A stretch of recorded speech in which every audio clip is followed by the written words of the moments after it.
Peggy 18.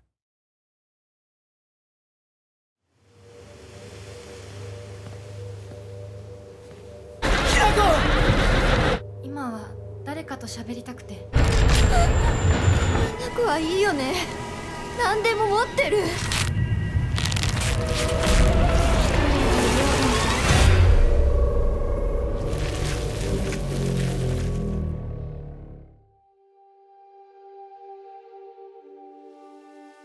因为这次的 Silent Hill 是以日本的舞台为主，跟之前粉丝习惯的设定差很多。我们一开始就在激烈的讨论哪些要素对玩家跟开发团队是必须保留的。我们发现，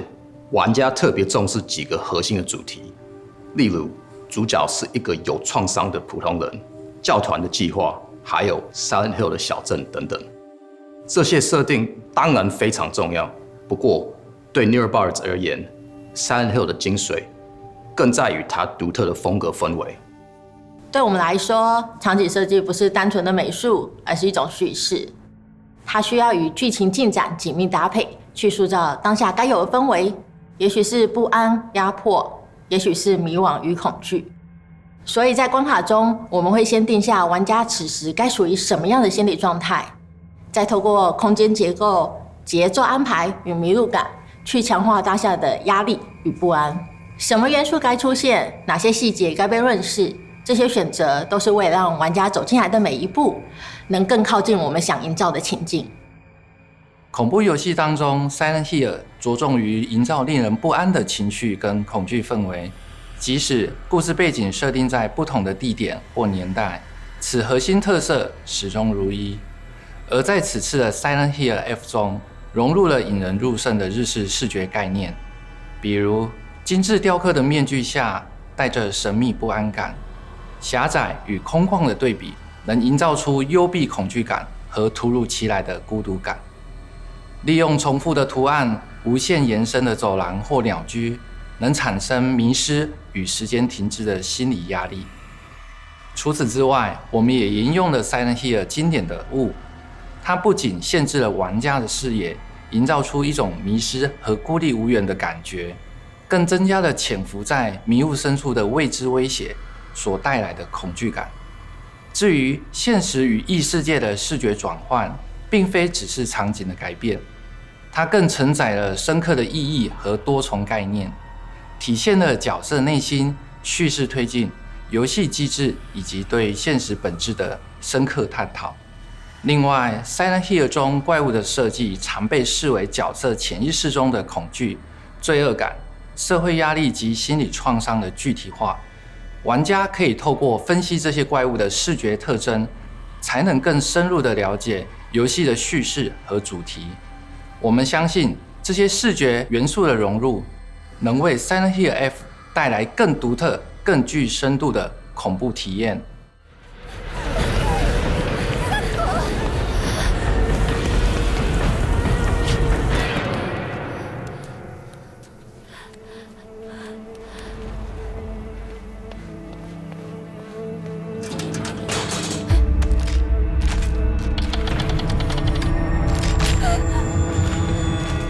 美丽而令人站立是 Silent Hill F 有别于其他 Silent Hill 系列最为关键的核心概念，所以我们希望营造一种难以归类的复杂感受。当大脑同时接收到美好和危险的信号时，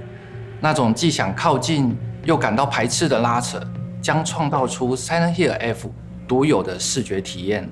它并非是单纯的美丽加上单纯的恐怖，而是对于这两种看似对立的力量相互作用、渗透，在玩家的心中激发出复杂而独特的情感氛围。也可以将这种氛围理解为一种脆弱的平衡，而这也正是我们在视觉设计上所面临的最大挑战。因此，我们在视觉设计中刻意留下某些缺失的部分。美丽的事物中总暗示着潜在的危险或毁灭，而恐怖的元素则被赋予了某种诡异的吸引力，引导玩家去想象背后的故事，而想象往往会将他们带往更深层的不安。这便是我们追求的病态优雅，一种令人毛骨悚然的精致感。总而言之，美丽又令人不安的氛围是在创造一种复杂的情感共鸣，让玩家在感受到美的同时，也隐约察觉到不安、诡异或潜在的威胁。它不是简单的加法，而是精心的融合与对比，最终目的是在玩家的心中留下深刻而难忘的印象。暗いのは嫌。一人ぼっちは嫌。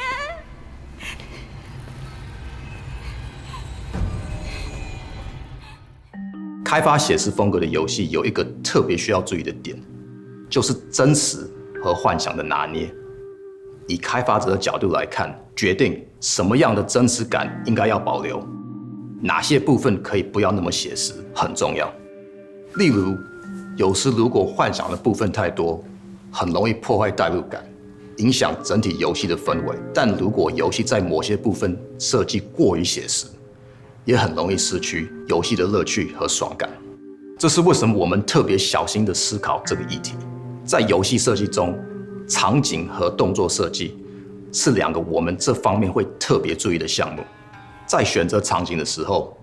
我们觉得最重要的两个考量点：第一，对于日本文化比较不熟的玩家，需要有够特别、陌生、有趣的要素，同时也不会完全脱离玩家的想象。再来，在玩法方面，我们会在保留场景的气氛和视觉的同时，针对它调出一个符合玩法的路线。我们在构思这段场景时，我们其实列了很多可能的地点，去想什么地方能承载当时的年代感，同时又能让玩家情绪上产生一种熟悉又不安的共鸣。最后，大家一致认为学校是最适合的地点，因为它是大家最熟悉，也是代入感最强的地方，同时也是适合设计精神恐怖氛围的场景。我们后来找了几所符合年代的废校当作参考，一边考据那个年代校舍结构、布置细节，一边再配合游戏性跟剧情进行调整，像是哪些空间真的能还原，哪些空间其实得拆开重构，或是加入额外的象征性形象。在场景中，我们的美术设计师也特别为这些场景设计了很多符合学校风格的海报、学生画作，还有走廊上的合照，这些都有对应的故事碎片，还有有趣的梗隐藏在里面。如果你在玩这段时有注意到那些图画、文字等等，会发现场景本身也在诉说着龙之丘的其他故事，这些都暗示了世界观及主角周遭的人事物。有兴趣的玩家不妨多注意一下学校的场景细节。除了场景，加强游戏代入感的另外一个重点是，让角色的动作自然呈现出主角的个性与设定。对我们来说，Hinako 的动作设计最重要的条件有2点：第一，因为 Hinako 不是军人或是功夫大师，一些动作需要拍出来符合他的形象；第二，在不影响战斗的流畅感外，需要维持顺畅和素人维卡顿的感觉。在以上的2个条件下，我们花了不少时间来设计 Hinako 的动作及游戏的核心战斗系统。龙骑士老师为 Hinako 设定了非常鲜明的成长背景。他小时候经常与男孩子玩着打打杀杀的游戏，具有野孩子的韧性。他也参加过田径社，对自己的体能有自信。虽然故作坚强，反应很快，但是还是没有办法习惯真正的战斗，因此偶尔也会露出笨拙的一面。这些设定让我们能够很快想象出 Hinako 的个性，以及在面对危险的时候，他会有什么样的反应。我们希望能让玩家透过游戏中的动作表现，也对 Hinako 的不安与紧张感感同身受。